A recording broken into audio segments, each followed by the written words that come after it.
So guys वर्ष के अगले एपिसोड में आज हम बात करने वाले हैं एक बहुत ही इंपॉर्टेंट डायनेस्टी जिसको भारत का स्वर्णिम युग यानी गोल्डन एज भी कहा जाता है, none other than Gupta period. तो आइए शुरुआत करते हैं। आई होप इस सीरीज को आप स्टार्टिंग से फॉलो कर रहे होंगे, जहां पे हमने इसकी शुरुआत करी थी सिंधु घाटी सभ्यता से, फिर हमने वैदिक सिविलाइजेशन को पढ़ा, उसके बाद हम बुद्धिज्म, जैनिज्म, फिर मॉडर्न डायनेस्टी को कवर करते हुए पहुंच चुके हैं कहां तक? तो हम पहुंच चुके हैं आज गुप्ता पीरियड पे। तो चलिए शुरुआत करते हैं। सबसे पहले हम इनके पृष्ठभूमि के बारे में अगर बात करें तो आप ध्यान दीजिएगा कि जो अर्लियर स्टेटस है, तो ये एक तरीके के फिड्यूशरीज थे। अब ये फिड्यूशरीज क्या होता है इसको हम समझेंगे कुशाना अंपायर के। मध्यकालीन भारत में जब आप देखिएगा या फिर जब हम मॉडर्न हिस्ट्री में बात करें तो एक स्कूल ऑफ हिस्ट्रिकल राइटिंग कहते हैं जिसको हम मार्क्सिज्म कहते हैं, है ना। और उन्होंने ही सबसे पहले ये बताया था कि हमारे यहाँ भी वेस्ट में से फ्यूडलिज्म था, वो हमारे यहाँ था, जिसको हम हिंदी में सामंतवाद भी कहते हैं। क्या कहते हैं? सामंतवाद। इसका मतलब ये होता है कि इन लोगों के पास बड़ी सी जमीन है और उस जमीन का मालिकाना हक भी है। मालिकाना हक होने के साथ साथ थोड़ी बहुत शक्तियां, जैसे खुद का आर्मी मेंटेन करना, खुद का लॉ बनाना, ये तमाम चीजें करते हैं। ठीक है, तो उनको हम फिड्यूशरीज कह देते हैं।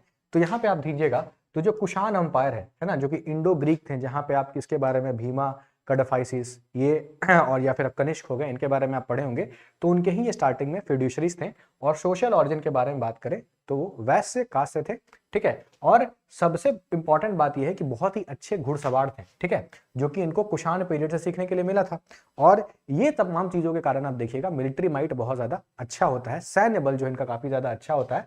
Evidence of horsemanship found in their coins, तो जो उनके सिक्के होते हैं उनमें भी, जैसे हमने बात किया था मॉडर्न पीरियड में कि एक पंच मार्क्ड कॉइन होता था, सिक्के हैं उन पे हम एक मुहर लगा दिया करते थे। तो इन सिक्कों पे जो मुहर लगा है उनसे हम समझते हैं कि ये अच्छे घुड़सवार भी हुआ करते थे।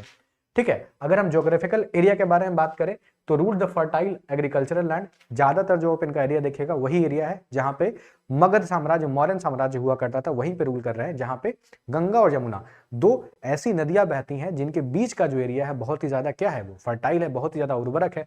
उससे क्या होगा? एक्सेसिव फूड ग्रेन्स होगा, है ना, पैदावार बहुत अच्छी होगी। और फूड ग्रेन्स अच्छा होगा तो जाहिर सी बात है कि ट्रेड अच्छा होगा। ट्रेड अच्छा होगा, पैसे होंगे लोगों के पास, पैसा होगा तो साम्राज्य जो और अच्छे से फलेगा फूलेगा। मिनरल रिच टेरिटरी है, आप ही सोचिए बिहार वाला एरिया, झारखंड वाला एरिया, उड़ीसा वाला एरिया, ये तमाम एरियो में जो मिनरल्स हैं, है ना, खास करके जो आप आयरन देखिएगा वो बहुत ज्यादा मिलेगा। जितना ज्यादा आयरन होगा उतना अच्छा टूल बनेगा, जंगलों को और तेजी से हम काट पाएंगे। फिर proximity to the silk route, Mathura से जो रास्ता होकर के सिल्क रूट वाला गुजरता था चाइना से इंडिया होते हुए मिडिल ईस्ट की तरफ, वो यहीं से होकर गुजरता था। तो जाहिर सी बात है ज्यादातर जो व्यापारी है वो यहाँ से गुजर रहे होंगे। तो जो सामान है उसका क्या हो रहा है, आवागमन हो रहा है, उस पर एडिशनल टैक्स भी आ रहा है। और साथ ही साथ इन तमाम चीजों के कारण हम कह सकते हैं कि ये जो पीरियड है गुप्ता पीरियड का, वो भारतीय जो इतिहास है उसका स्वर्णिम युग भी उसको हम कहते हैं। ठीक है, अदर नेम इसको हम बल्लवी एरा भी कहते हैं। कैपिटल वही है पाटलिपुत्रा, जो कि मौर्य साम्राज्य के सामने भी था, है ना, जो मॉडर्न पीरियड में कैपिटल था अभी भी वही है, उसमें कमावेश कोई बदलाव नहीं देखा गया है। कुछ प्रश्न है जैसा हम हर बार करते हैं, कोई टॉपिक पढ़ते हैं उससे जुड़े हुए प्रश्न को हम यहाँ पे सॉल्व करते चलते हैं, तो आज भी हम वही करेंगे। कुछ भी बदलाव नहीं है लेक्चर्स में। एक बदलाव है, आप लोग का फीडबैक आ रहा था कि सर आप बहुत ज्यादा इंग्लिश बोलते हैं। मुझे ऐसा लग रहा था कि शायद आप लोग को इंग्लिश सुनना पसंद होगा, बट मुझे ऐसा लगता है कि नहीं, कोई दिक्कत वाली बात नहीं है। भाषा कभी भी जो हमारे सीखने का है वो माध्यम बनना चाहिए, उसमें अवरोध उत्पन्न नहीं करना चाहिए। ठीक है, तो who was the first ruler of Gupta ruler Gupta के बारे में बात करेंगे तो श्रीगुप्त है। आगे हम अभी पढ़ेंगे श्रीगुप्त जी के बारे में।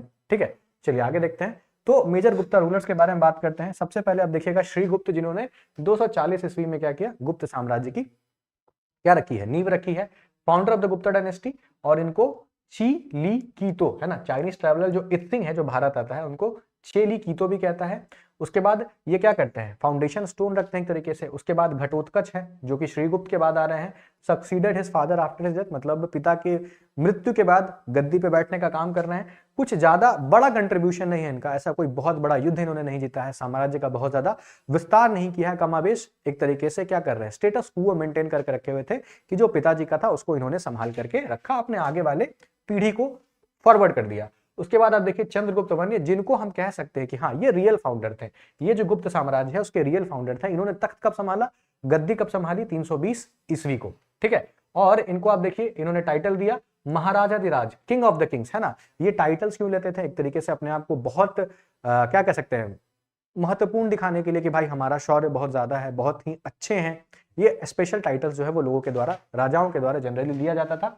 और जो आप देखिएगा तो इन्होंने क्या किया था, मैट्रिमोनियल अलायंस के थ्रू अपने अंपायर को बढ़ाने का काम किया। मतलब आसपास के जो राज्य हैं वहां पे जाकर के इन्होंने क्या किया, शादी किया।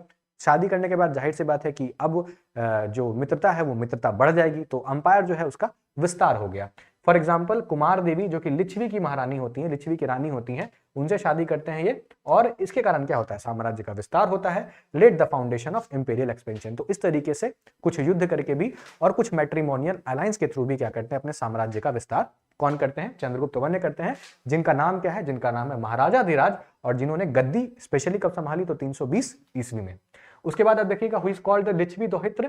ठीक है, तो लिच्छवी दोहित्र हम लोग क्या कह रहे हैं, चंद्रगुप्त मौर्य को, चंद्रगुप्त वन को कह रहे हैं। चंद्रगुप्त वन को क्यों कह रहे हैं, क्योंकि इन्होंने कुमार देवी जो कि लिच्छवी की प्रिंसेस है ना, लिच्छवी की राजकुमारी है, उनसे विवाह किया, इसीलिए इनको लिच्छवी दोहित्र के नाम से भी जाना जाता है। इंपॉर्टेंट सवाल है, एग्जामिनेशन में पूछ लिया जाता है। अब हम बात कर लेते हैं समुद्रगुप्त को लेकर के, जिनको वीए स्मिथ के द्वारा नेपोलियन ऑफ इंडिया कहा गया है। ये कितनी ही आयरॉनिकल बात है कि समुद्रगुप्त नेपोलियन से कितना पहले था। हम नेपोलियन को समुद्रगुप्त ऑफ फ्रांस भी कह सकते हैं, बट जो हमारा वेस्टर्न स्कूल ऑफ थॉट है, जाहिर सी बात है हिस्टोरियोग्राफी में बहुत ही ज्यादा आगे रहा है। तो ये तमाम चीजें तो आप चलते रहते हैं, क्योंकि वेस्ट ओरिएंटेड बहुत सारी चीजें वो हमेशा से होती चली आई हैं। ठीक है, तो इंडियन नेपोलियन वीए स्मिथ के द्वारा कहा जाता है। क्यों, क्योंकि इसने, मतलब समुद्रगुप्त ने, इन्होंने जितना भी कैंपेन किया है उसमें वो कभी हारते नहीं है। ठीक है, जस्ट लाइक बालाजी बाजीराव। फिर कविराज भी कहे जाते हैं, किंग ऑफ द पोएट्स। और इनका जो सिक्का है उन पे एक तरीके से ये दिखते भी हैं, मतलब अलग अलग तरीके से इनको बताया गया है। मिलिट्री कैंपेन तो बात करेंगे ही, सन ऑफ चंद्रगुप्त वन है, और अलग अलग जगहों पे ये मिलिट्री कैंपेन करते हैं, तमिलनाडु तक पहुंच जाते हैं। ठीक है, और बहुत सारे किंगडम को कनकर करने का काम करते हैं। मिलिट्री माइट बहुत ज्यादा है, सैन्य बल, सैन्य क्षमता बहुत ही ज्यादा है, इसीलिए इनको क्या कह रहे हैं, नेपोलियन ऑफ इंडिया भी कह रहे हैं। पॉलिटिकल अचीवमेंट के बारे में बात करें तो भारत का पॉलिटिकल यूनिफिकेशन कराते हैं। अश्वमेध यज्ञ जो हॉर्स सैक्रिफाइस है, जिसके बारे में हमने वैदिक सिविलाइजेशन में बात की थी, याद कीजिए, वो भी कराते हैं। वन ऑफ हिज क्वाइंस, जहां पे इनको कहा जाता है रीस्टोरर ऑफ अश्वमेध, रिलीजियस एफिलिएशन बहुत ज्यादा होता है, और ये वैष्णविज्म हिंदुइज्म को मानने वाले हैं, वैष्णवाइट हिंदुइज्म में धारणा रखने वाले हैं। ठीक है, अचीवमेंट देख लीजिए तो इलाहाबाद का जो पिलर इंस्क्रिप्शन है ना, जो इनके कोर्ट पोएट थे हरिसेन, उनके द्वारा बहुत सारी चीजें अच्छी अच्छी लिखी गई है। और क्या करते हैं, अपने जो भी कॉन्क्वेस्ट है जहां पे भी जीता है इन्होंने, वो इलाहाबाद पिलर इंस्क्रिप्शन में हमको देखने को मिलता है। तो एग्जामिनेशन में अगर सीधे सवाल पूछा जाए, इलाहाबाद जो पिलर इंस्क्रिप्शन है वो किससे जुड़ा हुआ है, तो वो जुड़ा हुआ है समुद्रगुप्त से। किसके द्वारा इनग्रेव किया गया था, तो उनके कोर्ट पोएट हरिसेन के द्वारा। ठीक है, अब देख लेते हैं कुछ प्रश्न किस तरह के हमसे पूछे जा रहे हैं। तो प्रश्न आप देख लीजिए, the title Indian Napoleon has been attached to, तो हमने अभी देखा समुद्रगुप्त को ये टाइटल दिया गया है, किनके पुत्र हैं, चंद्रगुप्त प्रथम के पुत्र हैं। ठीक है, Whose achievement is recorded in Allahabad pillar inscription, जैसा मैंने आपको बताया, हु बहु सवाल जो है पूछे गए हैं, समुद्रगुप्त इसका आंसर हो जाएगा। ये जो पिलर इंस्क्रिप्शन है इसके बारे में हमने मौर्यन पीरियड में पढ़ा था। ये होता क्या है, राजा अपने संदेश को प्रजा तक पहुंचाने के लिए और भी अलग अलग जगह तक पहुंचाने के लिए क्या करते हैं, उसको अलग अलग जगह पे उकेड़ देते हैं। जैसे आपने देखा होगा कि आपके यहाँ कोई सड़क बनता है, तो जो माननीय आपके वार्ड पार्षद होंगे, जो माननीय आपके क्या बोलते हैं विधायक साहब होंगे, सांसद साहब होंगे, सबका नाम लिखा होता है सौजन्य से, है ना, क्योंकि वो अपना किस तरीके से लोगों के हित में जो वो काम कर रहे हैं उसका प्रचार करने का काम करते हैं, वही चीज है मॉडर्न तरीके से। अब हम बात करने वाले हैं किनके बारे में, तो हम बात करने वाले हैं चंद्रगुप्त द्वितीय के बारे में, जिन्होंने अपना टाइटल क्या लिया था, विक्रमादित्य। और ये टाइटल कब लिया था, जब उन्होंने शाको को हराया था, है ना, वेस्टर्न इंडिया में जब शाको को हराते हैं तो ये टाइटल लेते हैं विक्रमादित्य। एक्सपेंशन के बारे में बात करें तो मैट्रिमोनियल अलायंस, मिलिट्री कॉन्क्वेस्ट करते हैं। शाक रूलर रुद्रसिंह 3 को हराते हैं, नाम बहुत इंपॉर्टेंट है, रुद्रसिंह 3 को वो हराते हैं। यहाँ पे आप देखिएगा देवी चंद्रगुप्त एक हिस्टोरिकल ड्रामा है, जिसमें ये बताया जाता है रामगुप्त के बारे में। रामगुप्त चंद्रगुप्त द्वितीय के बड़े भाई हैं, और ये जो शाक रूलर है ये कहते हैं कि तुम्हें अगर अपने एम्पायर में शांति चाहिए तो अपनी जो अपनी पत्नी है उसको तुम हमारे पास भेज दो। और ये लाचार व्यक्ति जो है अपनी पत्नी को भेज भी देते हैं। ठीक है, और उनका नाम होता है ध्रुव देवी। तो शाक रूलर के सामने ये सरेंडर बोल जाते हैं, ध्रुव देवी को भेज देते हैं, और इससे जो है चंद्रगुप्त द्वितीय बहुत ज्यादा नाराज हो जाते हैं, क्रोधित हो जाते हैं। और क्रोधित होने के बाद सबसे पहले अपने जो भाई हैं पहले उनको ही गद्दी से हटाते हैं, उनका खात्मा करते हैं, फिर शाको को हरा के ध्रुव देवी से ये शादी भी करते हैं। ये कहानी हमको कहाँ देखने को मिलता है, देवी चंद्रगुप्त में हमको ये तमाम चीजें देखने को मिलती है। फिर उसके बाद देखिएगा बुरा होने के बाद, अपने भाई को मारने के बाद वो क्या करते हैं, रुद्रसिंह 3 को हराते हैं, और जो ध्रुव देवी है उनको क्या कह सकते हैं, इज्जत के साथ अपने शासन में वापस लाते हैं, फिर उनको महारानी बनाते हैं। फिर मॉन्यूमेंट्स देखिएगा तो जो आयरन पिलर है आपका कुतुब मीनार महनौरी में, है ना, वो भी इनसे ही एसोसिएटेड है। और इन्हीं के टाइम पे एग्जामिनेशन में बार बार सवाल पूछा गया है, जो फाहियान है ना, एक तरीके से प्रथम चाइनीज यात्री कह लीजिए, जिनको हम डॉक्यूमेंटेड वे में जानते हैं, वो इन्हीं के टाइम पे आएंगे, केम टू इंडिया, है ना। और कोर्ट में डायरेक्टली नहीं आते हैं, एक किताब लिखते हैं जिसका नाम है फूकुकी, भारत के बारे में, और भारत को बहुत प्रॉस्पेरस वगैरह बताने का काम करते हैं।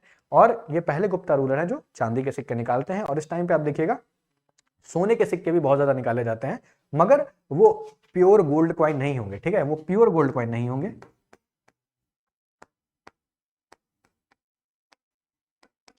प्योरिटी थोड़ी सी कम होगी। अगर हम प्योर गोल्ड कॉइन के बारे में बात करें तो आपका जो कुशानाज है ना, इंडो ग्रीक, जिसके बारे में अभी बात किए थे, जिनके फेड्यूशरी गुप्ता हुआ करते थे, उनके टाइम पे आप देखिएगा तो सबसे ज्यादा, है ना, कनिष्क जो है, इसके टाइम पे आपको देखने को मिलेगा कि जो प्योर गोल्ड है ना, प्योर गोल्ड के सिक्के आपको सबसे ज्यादा देखने को मिलेंगे। मतलब 100% जो खरा सोना है, इसके सिक्के आपको सबसे ज्यादा देखने को मिलेंगे, ठीक है।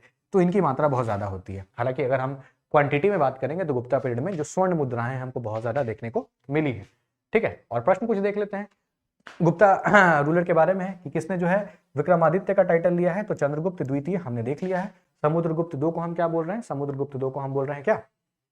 Napoleon of the India. What was Chandragupta दो इज ऑल्सो नोन फॉर, तो और किस नाम से वो जान रहे हैं अपने आप को? तो विक्रमादित्य का टाइटल ले रहे हैं, ठीक है। उसके बाद आप देखिए फाहियान किसके टाइम पे आ रहे हैं? तो चंद्रगुप्त द्वितीय के टाइम पे आ रहे हैं।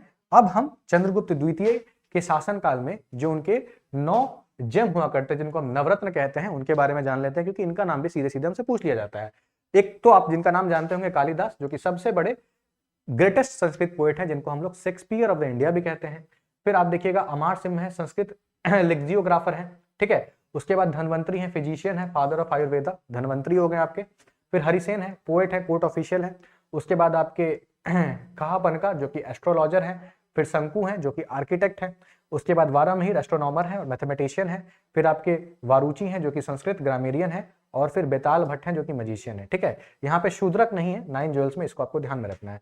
और अगर आप कभी दिल्ली जाते हैं और दिल्ली में एक मंदिर है वहाँ बहुत फेमस, जिसका नाम है अक्षरधाम मंदिर। अक्षरधाम मंदिर तो सिर्फ मंदिर है, बट वहाँ पे एक राइड भी होता है, अलग अलग पासेस लगते हैं। अगर आप उस राइड पे जाइएगा तो आपको जो भारत का स्वर्णिम इतिहास है, खासकर गुप्त काल में, ये जो तमाम आपके जो रत्न है ना, नवरत्न है, इनके आप वहाँ पे मूर्तियां देखिएगा जो अलग अलग तरीके से काम कर रहे हैं। और बैकग्राउंड से आवाज आता रहता है, आप नाव पे ट्रैवल करते रहेंगे, अलग अलग जगहों से नाव गुजरेगा और पीछे से जो आवाज आता है काफी ज्यादा मिसमराइजिंग है। आपको मतलब सुन के अलग ही ग्लोरिफिकेशन टाइप वाला फीलिंग आता है। तो अगर कभी दिल्ली जाइए तो जरूर घूमिएगा, बहुत ही अच्छा जगह है।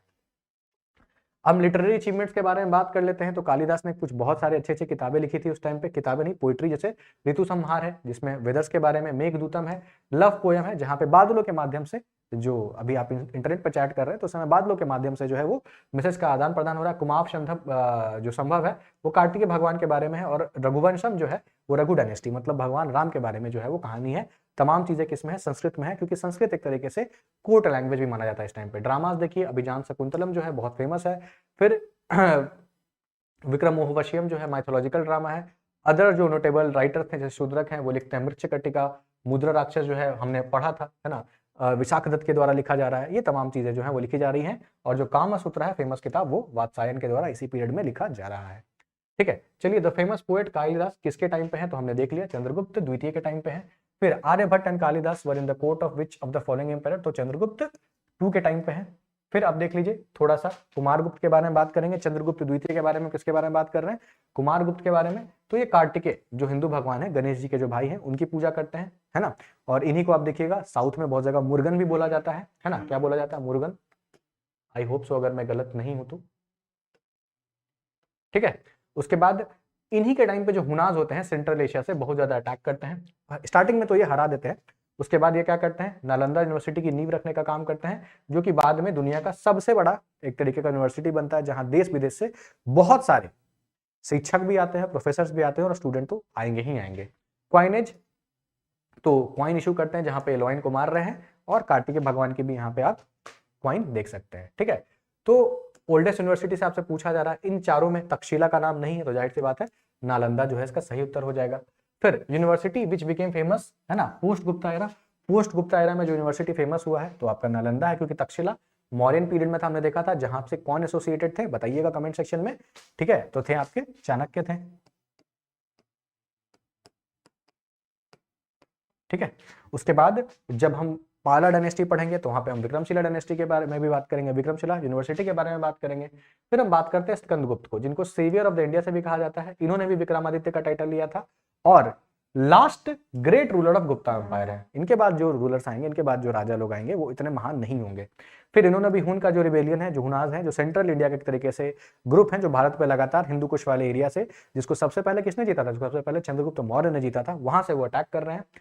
ठीक है, हालांकि स्टार्टिंग में तो हरा देते हैं बट फिर भी इनका अटैक बना रहता है और इसके बारे में हमको भीतरी पिलर जो कि उत्तर प्रदेश में देखने को पता चलता है। ठीक है, इन्होंने भी 4 तरह के गोल्ड के कॉइन और सिल्वर के कॉइन निकाले थे। फिर 467 एडी में जो है आप देखिएगा इनके डेथ के बाद जो है गुप्ता एम्पायर जो है वो तेजी से डिक्लाइन होते चला जाता है। इसमें one of the prominent reason वही है कि हुनों का लगातार आक्रमण होते रहता है। ठीक है, so which of the following Gupta ruler kings stopped Huns from invading India? ठीक है, तो आंसर क्या हो जाएगा, स्कंदगुप्त भी हो सकता है, कुमार गुप्त भी हो सकता है, दोनों में से आंसर सही है। ठीक है, उसके बाद the Gupta Saka was found by, अगर हम बात करें गुप्त साका, अब यार ये क्वेश्चन क्या है, I have to look at it. ठीक है, चलिए इस क्वेश्चन को देख लेते हैं क्योंकि ये मुझे समझ में नहीं आ रहा है ये गुप्त साका है क्या। ठीक है, ये शक संवत के बारे में बात कर रहे हैं जो भी। चलिए अब हम देख लेते हैं साइंटिफिक एंड कल्चरल अचीवमेंट के बारे में गुप्ता पीरियड के बारे में। तो आर्यभट्ट जो है वो ग्रेटेस्ट मैथमेटिशियन है गुप्ता पीरियड में, और आर्यभट्ट हम लिखते हैं 23 साल की उम्र में, जिन्होंने कॉन्सेप्ट ऑफ जीरो का दिया है ना, वैल्यू सिस्टम के बारे में बात किया, पाई का अप्रॉक्स वैल्यू निकाला, मुझे तो 3.4313 या जो भी होता है 3.14 उतना ही याद है। एक्सप्लोर्ड जो सोलर और लूनर इक्लिप्स मतलब चंद्र ग्रहण और सूर्य ग्रहण क्यों होता है ना। चलिए पाई का वैल्यू मुझे इतना याद है कि 22/7 तो होता है ना बाकी फ्रैक्शन में आप निकालते रहिएगा। कैलकुलेटेड अर्थ सर्कमफेरेंस, तो पाई का वैल्यू ही आप देखिएगा डायमीटर सर्कमफेरेंस का कुछ ऐसा ही रेशियो होता है ना। उसके बाद वारामहीर के बारे में बात कर लेते हैं, तो उन्होंने बहुत इंपॉर्टेंट किताब निकाली पंच सिद्धांतिका, जहां पे एस्ट्रोनॉमिकल अलग अलग यूनिट्स कैनन्स के बारे में बात करते हैं। फिर बृहद संहिता निकालते हैं, एक इंसाइक्लोपीडिया है, ट्रिग्नोमेट्री हो गया, एस्ट्रोनॉमी हो गया, एस्ट्रोलॉजी, हाइड्रोलॉजी, इन तमाम चीजों पे इनका अपना ज्ञान है। ठीक है, अब हम देख लेते हैं कि the illustrations of the Aryabhatta and the Varahamihira are associated in the age of Guptas हो जाएगा, है ना। उसके बाद a great astronomer mathematician during the Gupta period, तो एस्ट्रोनॉमर भी हैं और मैथमेटिशियन भी हैं, तो वो क्या हो जाएंगे, वारामिहिर। सिर्फ अगर मैथमेटिशियन होते तो कौन हो जाते, आर्यभट्ट हो जाते। उसके बाद Pancha Siddhantika of the Varahamihira deals with, तो पंच सिद्धांतिका हमने देखा कि वो एस्ट्रोनॉमी, एस्ट्रोलॉजी नहीं एस्ट्रोटॉक वगैरह वाला बात नहीं कि इस दिन मेरी शादी होगी, इस दिन मेरा जॉब लगेगा, वो सब फालतू वाला बात नहीं होता है यहाँ पे। एस्ट्रोनॉमी बेसिकली प्लेनेटरी मूवमेंट्स के बारे में हम बात करते हैं, और बहुत इंपॉर्टेंट एस्ट्रोफिजिसिस्ट जो है, बहुत ही अच्छा रिनाउंड एक एक्सप्लोरेशन वाला जॉब है एस्ट्रोफिजिसिस्ट। अगर आप फॉलो करते होंगे बिग बैंग थ्योरी, तो वहाँ पे जो इंडियन कैरेक्टर है राज वाला, वो भी एस्ट्रोफिजिसिस्ट ही होता है ना। वारामहीर हमने देख लिया क्या है, तो एस्ट्रोनॉट है, स्पेस शटल है, एंशिएंट इंडियन एस्ट्रोनॉमर है। भाई बाहर कहाँ से चले जाएंगे। चलिए अब हम बात कर लेते हैं आर्ट एंड कल्चर को लेकर के। तो जो ऑफिशियल कोर्ट लैंग्वेज है, मतलब जो कोर्ट में भाषा का प्रयोग हो रहा है, वो कौन सा है, तो वो संस्कृत है ना। संस्कृत लिटरेचर यहीं पे आप बढ़ेगा। संस्कृत जो क्लासिकल संस्कृत है वो अपने पीक पे पहुंच जाएगा, यहाँ पे पाली प्राकृत आप नहीं देखिएगा उतना यूज हो रहा है। ठीक है, तो official court language of the Guptas were हमने देख लिया क्या है, संस्कृत है। फिर लार्ज नंबर ऑफ कॉइन्स जो कि गोल्ड के हैं, जैसा मैंने आपको बताया इशू होता है, सिल्वर कॉइन्स भी इशू होते हैं चंद्रगुप्त द्वितीय के टाइम पे। और गुप्ता टाइम पे जो म्यूजिक वाला कॉइन है, मतलब आप देखिएगा कि वहाँ पे जो समुद्रगुप्त है वो वीणा भी बजा रहा है, ये अलग अलग तरह के कॉइन्स भी जो है वो इशू होते हैं। तो Gupta period the largest number of coins were issued इन, तो हमने आपको बताया गोल्ड में जो है largest number of the coin वो इशू होते हैं। ठीक है, उसके बाद the coins of which of the following reveal their love for music, तो अभी हमने देख लिया गुप्ताज। और ये जो सारे सवाल हैं कहीं ना कहीं आपके प्रीवियस ईयर क्वेश्चन से ही आए हुए हैं। ठीक है, और चलिए फिर से चलिए अगला प्रश्न देखते हैं। अगला प्रश्न हमारा क्या कह रहा है कि which of the following coins were issued in silver during the Gupta period. कनिकी है, निशाक है, रुपया का है या दिनार है, तो सही जवाब क्या हो जाएगा, रुपया का हो जाएगा। ऑप्शन नंबर सी जो है सही हो जाएगा। चलिए अब गुप्ता पीरियड के गवर्नेंस के बारे में बात कर लेते हैं। तो जैसा कि हमने देखा था मौर्य पीरियड में कि जो सिस्टम थी काफी ज्यादा सेंट्रलाइज थी, राजा केंद्र में बैठा हुआ है, उसके नीचे आप देखिएगा तो बहुत सारे आमत्स हैं, फिर आपके कमांडर इन चीफ सेनापति हैं, पुरोहित हैं, ये सारे लोग हैं। यहाँ पे डिसेंट्रलाइज सिस्टम है। उसके बाद विलेज हेडमैन है, उनके पास बहुत ज्यादा पावर है, क्योंकि यहाँ पे आप देखिएगा जो ब्राह्मण होते हैं उनको बहुत सारे लैंड जो है लैंड ग्रांट के रूप में दिया था, इसको हम लोग ब्रह्मदेव भी कहते हैं। सेल्फ गवर्निंग ट्राइब जो एग्जिस्ट करते हैं, और जो एडमिनिस्ट्रेशन है वो मतलब ग्रुपिंग होना थोड़ा सा शुरू हो जाता है। मोनार्की वाज डोमिनेंट, मोनार्की तो रहेगा ही रहेगा। फिर मंत्री परिषद मिनिस्ट्रियल काउंसिल भी है राजा को असिस्ट करने के लिए। फिर कुमार आमत्स हैं, है ना, जो कि हायर ऑफिशियल्स हैं। और फिर संधि विग्राहिका हैं, जो कि वॉर एंड पीस के एक तरीके से मिनिस्टर है। संधि विग्राहिका का मतलब ही हो गया संधि कराने वाले, तो ये वॉर एंड पीस के क्या है, आपके मिनिस्टर हैं। लीगल सिस्टम के बारे में बात करें तो क्रिमिनल और क्रिमिनल लॉज दोनों अलग अलग तरीके से डिफाइन है ना। इसे यूनिफॉर्म सिविल कोड के बारे में हम बात करते हैं, आर्टिकल संख्या क्या है डीपीएसपी में, कमेंट सेक्शन में जरूर बताइएगा, पॉलिटी में इसको हम डिस्कस करेंगे।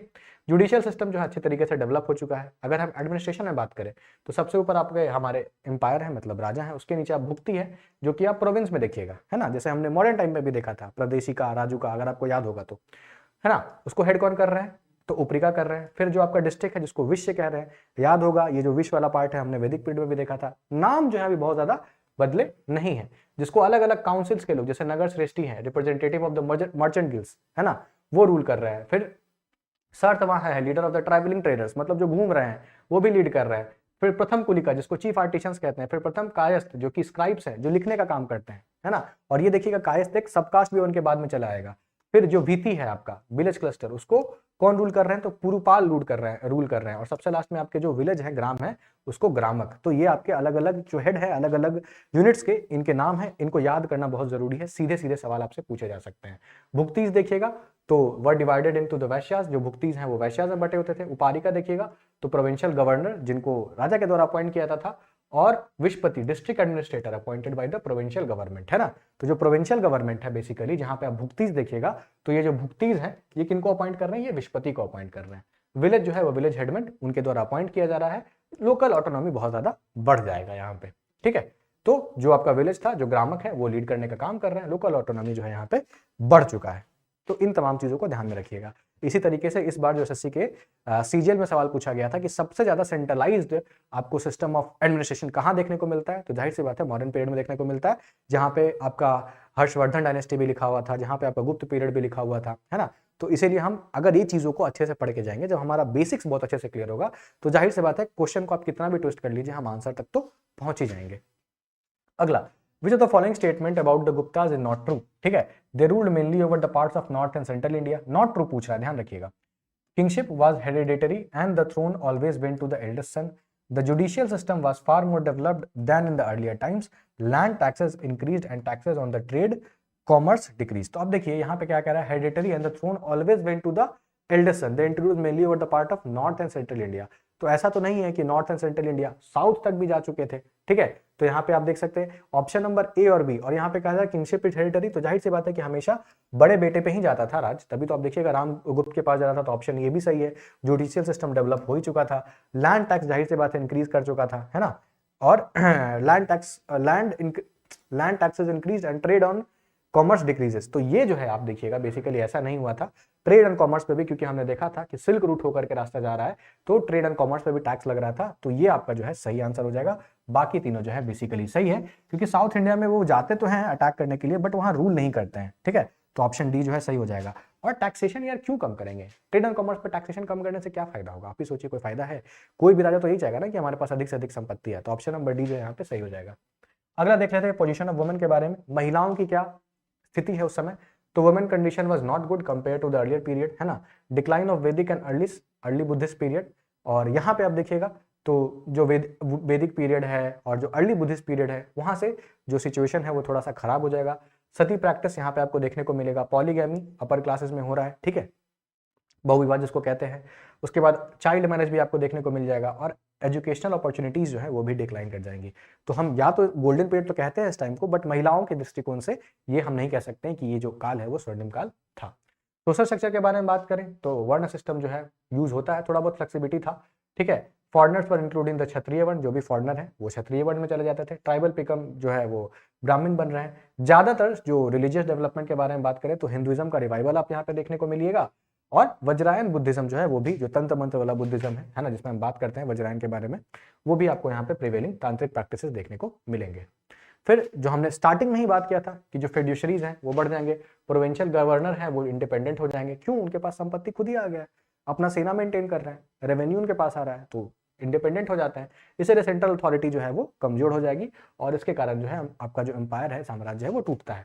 Trade direction decline in international trade थोड़ा सा घटता है, सिल्क रूट पे कंट्रोल धीरे धीरे घट जाता है क्योंकि हुन का अटैक हो रहा है, और जो बाद के जो रूलर आ रहे हैं वो कुमारगुप्त के बाद वो इतने सक्षम नहीं है। फिर संस्कृत का डेवलपमेंट होता है, और over tolerance, excessive religious tolerance आपको देखने को मिलेगा, और स्ट्रॉन्ग जो आइडियोलॉजी है, रिलीजियस आइडियोलॉजी है, वो भी आपको देखने को नहीं मिलेगा। मिलिट्री के बारे में बात कर लेते हैं तो सेंट्रल स्टैंडिंग आर्मी नहीं देखने को मिलती है आपको यहाँ पे, है ना। उसके बाद हुन्स का इन्वेजन, जो कि मैंने आपको पहले ही बताया, कंटिन्यूअस जो सेंट्रल एशिया के जो हुन्स है वो अटैक कर रहे होते हैं। अब इससे आप लड़िएगा तो आपका पैसा तो खत्म होगा ना भाई, इसीलिए आपका इकोनॉमिक और मिलिट्री माइट दोनों कम जाता है। सक्सेसर्स स्कंदगुप्त के बाद आप देखिएगा तो रूलर कोई उतने बड़े है नहीं, उतने महान रूलर आते नहीं है। ठीक है, फॉरेन रूल जो कंप्लीटली एंडेड हो जाता है, और जो हुना है वो एक तरीके से बाहर बढ़ जाता है कंप्लीटली। हुनास का रिवाइवल हो जाता है, क्योंकि इनके जो इन्वेजन्स है उनको कोई रोक नहीं पाता है। ठीक है, अब इनके इन्वेजन्स को कोई, अब इस वाले स्लाइड को देख तो सबसे लास्ट में हम देख लेते हैं कि फॉरेन रूल जो है completely ended during the Gupta period, और ये अर्ली गुप्ता पीरियड के बारे में बात किया जा रहा है आपसे। ठीक है, बट बाद में आप देखिएगा कि हिंदू रिवाइवल तो हो ही रहा है, बट हुन्स का जो आक्रमण है उसके कारण फॉरेन रूल बाद में दोबारा से स्टैब्लिश हो जाएगा, जिसके बारे में हम बात करेंगे। और उसके बाद आप देखिएगा and marked transition to the regional kingdoms. उसके बाद यही जो छोटे छोटे आपके फेड्यूशरीज हैं वो अलग अलग छोटे छोटे राजा बन जाएंगे, जिसको हम आगे भी देखने वाले हैं।